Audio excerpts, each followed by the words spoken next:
Bonjour, bienvenue sur PP World, donc contre-plongée, contre-jour et tout que du bonheur. Je ne devais pas faire cette vidéo. Et en posant des questions sur le MP3, vous m'avez posé des questions auxquelles je ne m'attendais pas sur le DSD, le format audio DSD. Qu'est-ce que c'est? Pourquoi? Est-ce qu'on peut faire mieux? D'abord, il faut que je vous raconte un petit peu ce que c'est que le DSD, parce que peut-être vous ne connaissez pas le DSD, c'est normal, c'est quand même un truc un peu particulier. Faut savoir que le CD audio a été lancé en 85. Et en 85, le CD audio a été lancé, donc il est 16 bits, 44,1 kHz, et quand il a été lancé, il y a des tas d'artistes, David Bowie, Frank Zappa, des grosses pointures, Dire Straits, qui ont dit mais c'est pas possible, c'est quoi ce truc-là, le CD audio, on reconnaît pas notre son, c'est pas nous, il manque des tas de choses, le son est froid, c'est de la robotique, par rapport à nos vinyles analogiques. Bon bah ça commençait à gueuler comme des malades en disant que le CD audio était pas ci, était pas ça. Bref, on sait que le CD audio est limité, mais enfin pas quand même tant que ça, et on l'a lancé, c'est très bien, le son est très bon, on a appris à travailler avec le CD audio, on a bien remasterisé les bandes maintenant, mais quand même ça avait beaucoup gueulé à l'époque et on avait commencé à travailler sur un format supérieur à ce que contient le CD audio. Et est arrivé, wow, tenez-vous bien, le DSD. Alors c'est pour Direct Stream Digital. Le DSD, c'est le haut du panier de tout ce que vous voulez des formats audio. D'abord, comment travaille-t-il? Il travaille sur 1 bit. Et l'échantillonnage, c'est 2,8 millions d'éléments. C'est-à-dire que par exemple, le CD audio, c'est sur 16 bits, donc il y a une quantification. Et c'est sur 44 100, donc éléments analysés, 44 100 Hz. Donc là, on dépasse tout, c'est 64 fois plus d'échantillonnage que sur le CD audio. Donc c'est gigantesque. C'est ce qu'il y a de plus proche, vraiment de plus proche, du plus proche de ce qu'on peut trouver dans un studio d'enregistrement. C'est même à la limite peut-être mieux que le 32 bits ou autre. On ne va pas rentrer là-dedans, mais enfin le DSD a été conçu pour satisfaire tous les audiophiles qui ne juraient à la base peut-être que par l'analogique, les bandes analogiques, tout ce qui a été retravaillé en studio pendant des années. Bon, bref, ce format est le format d'exception. Pour répondre à la question, est-ce qu'il existe un format supérieur au DSD pour le grand public? La réponse est non. À mon avis, il n'y en a pas. Alors, le problème du DSD, c'est qu'il a été placé d'abord sur le CD. Ça devenait un SACD, Super Audio CD. C'est Sony et Philips qui l'avaient lancé.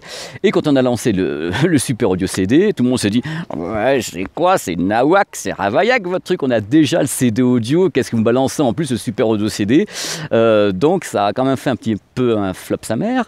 Mais en plus, le truc qui est important à savoir concernant le format DSD et le SACD, c'est que pour arriver à entendre toutes les qualités contenu dans un tel fichier gigantesque, il faut un matériel de folie derrière. Donc c'est pour ça que ça s'adresse vraiment aux audiophiles purs et durs qui ont les moyens d'avoir donc un lecteur de SACD ou un appareil qui comprend le DSD. Les lecteurs de Blu-ray, certains comprennent le DSD, mais derrière, il faut du matos qui comprend le DSD, il faut les enceintes avec, il faut les câbles, il faut qu'il y ait tout qui s'élève d'un coup pour atteindre la super hi-fi de chez hi-fi, de chez hi-fi, de chez hi-fi. Donc oui, c'est un format suprême. Oui, moi j'ai écouté des choses en DSD qui étaient à tomber par terre, comme l'album Michael Jackson Thriller que j'ai écouté en DSD dans un studio de mastering.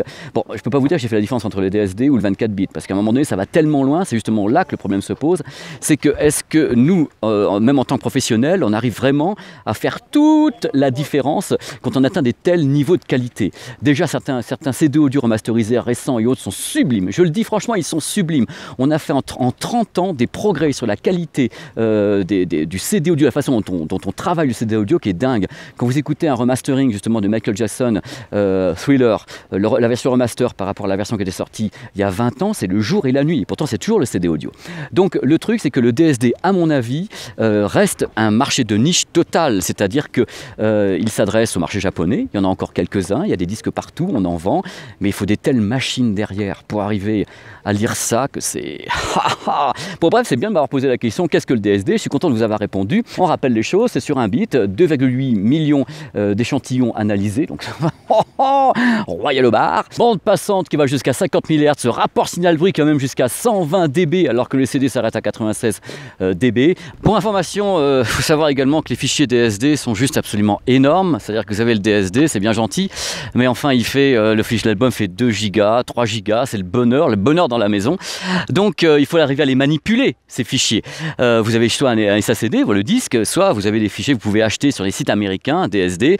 Il y a des baladeurs qui sont également, des baladeurs audio qui sont lancés comme compatibles DSD.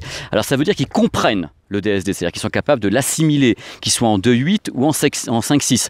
Mais souvent, ces baladeurs, si ce n'est pas des super haut de gamme de chez haut de gamme leur mère, ils transforment le signal DSD en PCM pour qu'il soit digérable, si je puis dire. Sinon, c'est l'horreur. Il y a trop de pizza, le hamburger passe pas. J'admire qu'on ait pu penser à faire un truc pareil. Voilà, c'est la fin de cette petite vidéo qui était faite avec un décor charmant. C'est charmant, c'est Bryce Canyon, c'est charmant. Je remercie encore les personnes qui m'ont posé cette question lors de ma vidéo sur le MP3. Plus vous me posez de questions, plus je ferai des vidéos pour vous répondre, et je me fais une joie de faire ça, parce que, ok, je dis aussi beaucoup de conneries, mais quelquefois dans les conneries, je dis des trucs vrais aussi, ou le contraire, je sais pas.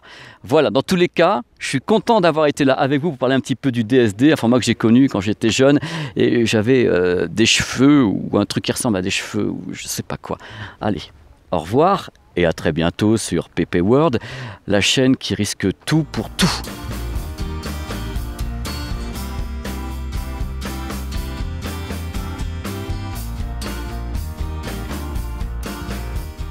C'est beau, et puis tu t'évades, tu es à 10 000 bornes de la France, et qu'est-ce qui se passe à 10 000 bornes de la France? Tu tombes sur Lucie et Guillaume. Salut. Salut. Ça va? Français. Les Français et les followers en plus. Ouais, et en plus, figurez-vous qu'ils sont dans la profession. Et en plus. Voilà, ça, France 24 et D8. Voilà, ça, tu peux pas t'évader. On peut pas s'évader, tous les médias sont là. Pourquoi? Parce qu'il y a un petit décor, donc c'est Dunkirk. C'est Dunkirk sur Bryce Canyon. Voilà, dans tous les cas, c'était un plaisir de vous avoir rencontré. Pareil, hein. Vraiment un plaisir. À bientôt. Voilà. À bientôt. Ciao.